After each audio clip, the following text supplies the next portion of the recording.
I began this inquiry project with a question. What is a first responder?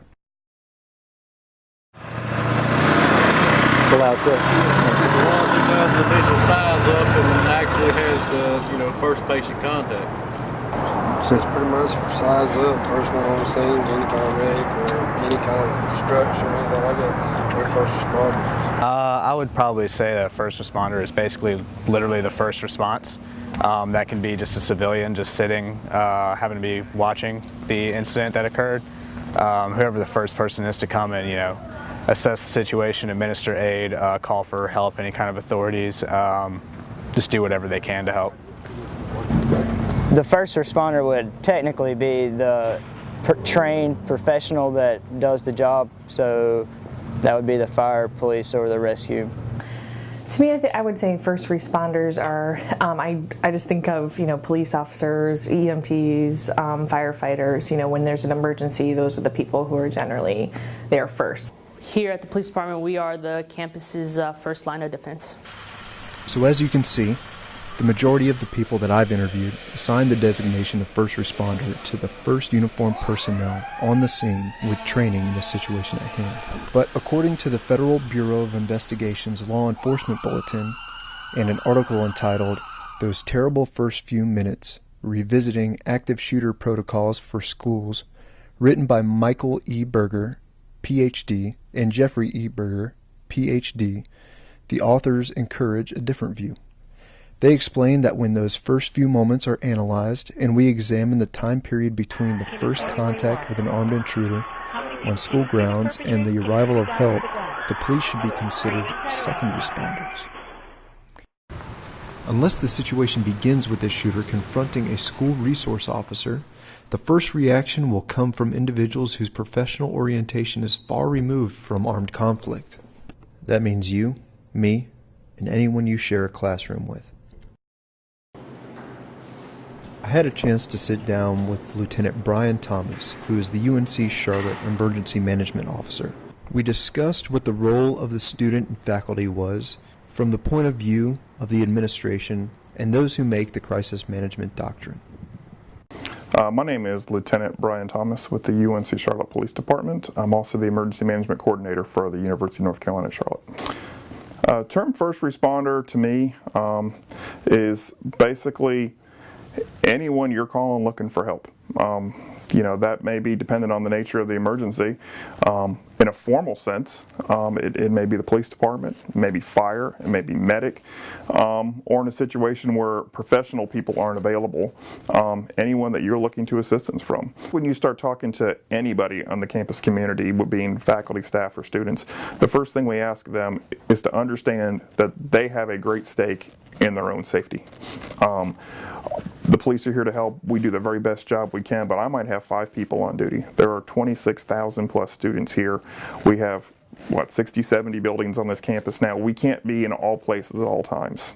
And we'd love to be, but it's going to take us a minute or two to get places. So for those first couple minutes, especially in a situation like an active shooter or something like that, they're responsible for their own safety until we can get there. We can't force people to read policy. We can't force people to watch videos or anything else. We strongly encourage them to, and we are doing our very best to tell people, look, a lot of this information, our campus evacuation plan is available online. It came into fruition in 2013, and it has grown since then. What we have is a series of color-coded areas, and we want to make it as simple as possible for people to understand what we're talking about. We try to create a culture where people want to read it, where people want to know about this information, so when they go there, they'll have an active interest in it. An active interest would be the cornerstone of preparation. We begin to see that the uniformed personnel that we count on to resolve our emergency situations in turn have an expectation of us. That is, to manage a crisis to the best of our ability until they are able to arrive on the scene. In some instances, the officer may rely on you to be his only support in an overwhelming situation. A while back I got into a vehicle chase. Wanted to stop a car. He was speeding up 74. I had another officer clocked him at 70-something in a 55. I tried to stop him. He run from me. He wound up wrecking right up here uptown. Killed some people in a car, slung a kid out of a car. The kid, thank goodness there were some people there who were off-duty nurses, or a doctor, might have been a doctor, I can't really remember, but they were over there helping him while I handled other things, so I'm just really glad that they were there. So some people are, it's a good thing that they were in the area and willing to help. So. I myself have lived through a situation that is finely in tune with this scenario. When I was injured in Afghanistan by a roadside bomb, it wasn't a medic who did the initial triage and performed first aid. I performed self-aid until the closest person to me could lend a hand. It wasn't until much later that uniformed medical personnel were able to respond to the call. But what do the students think? If faced with an active shooter scenario, would they be ready to react? Would they know how to react? Would they know who to expect to be on the way and how long they could expect it to take for them to get there? How long would they have to hold in place before the campus first line of defense would be on the scene? Your first line of defense is always going to be yourself, in terms of taking care of yourself, but I guess that would have to be emergency services that are on campus, such as the campus police. I'd like to say I'm prepared, but if it came down to it, it'd be a really hard situation. I mean, everybody's going to be emotionally struck by it, but I think that if it came down to it, it could be, I could handle it to an extent. I'm not aware of any current policies that are in place. I've never actually attended anything from, say, campus police or security, nor do I see any kind of PSAs, flyers, posters, anything around campus to let me know what exactly is supposed to happen if something goes down. Do you know what the current policies in place are to safeguard you against violence on campus? I do not. There are some professional development programs available through campus, that faculty can do, training on, again, spotting like behavioral issues and what to do with that, how to handle that, referring students to specific services on campus. But that is more of, and those are available to all faculty, but you have to be the one to sort of initiate, yes, I want to do this training.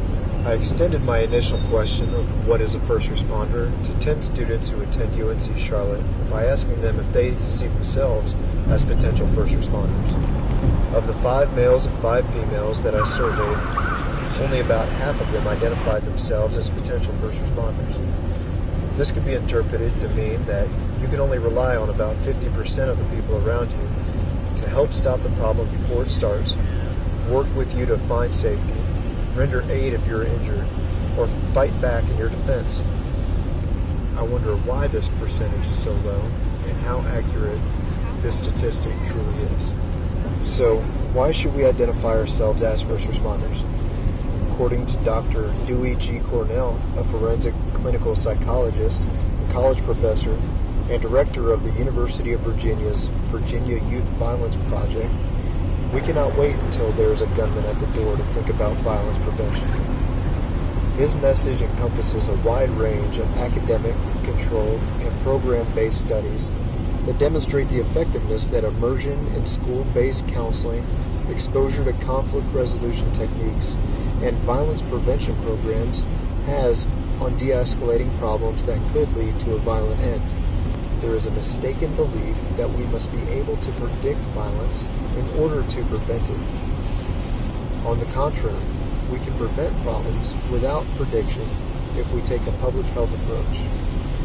Our willingness to assign ourselves the role of first responder can mean the difference between success or failure when faced with a catastrophic situation. The role of faculty, staff, and student is to be prepared, to know what they need to do in the event. You always have 3 choices. There's hide, there's run, and there's fight back.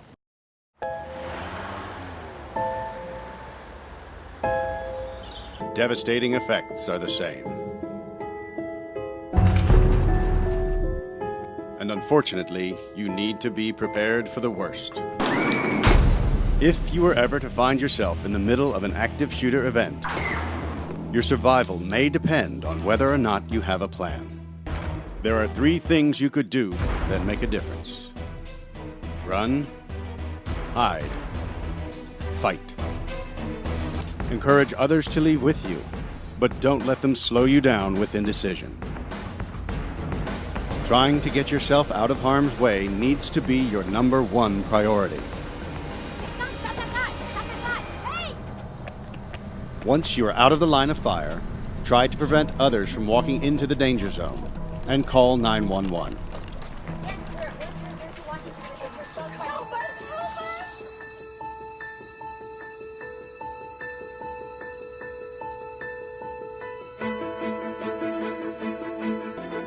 If you can't get out safely, you need to find a place to hide.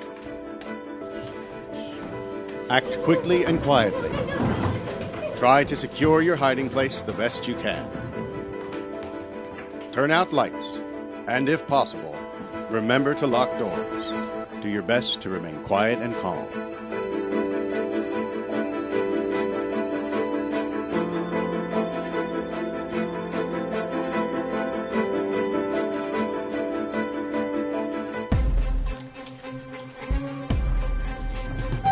As a last resort, if your life is at risk, whether you are alone or working together as a group, fight.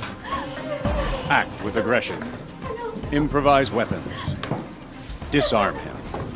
And commit to taking the shooter down, no matter what.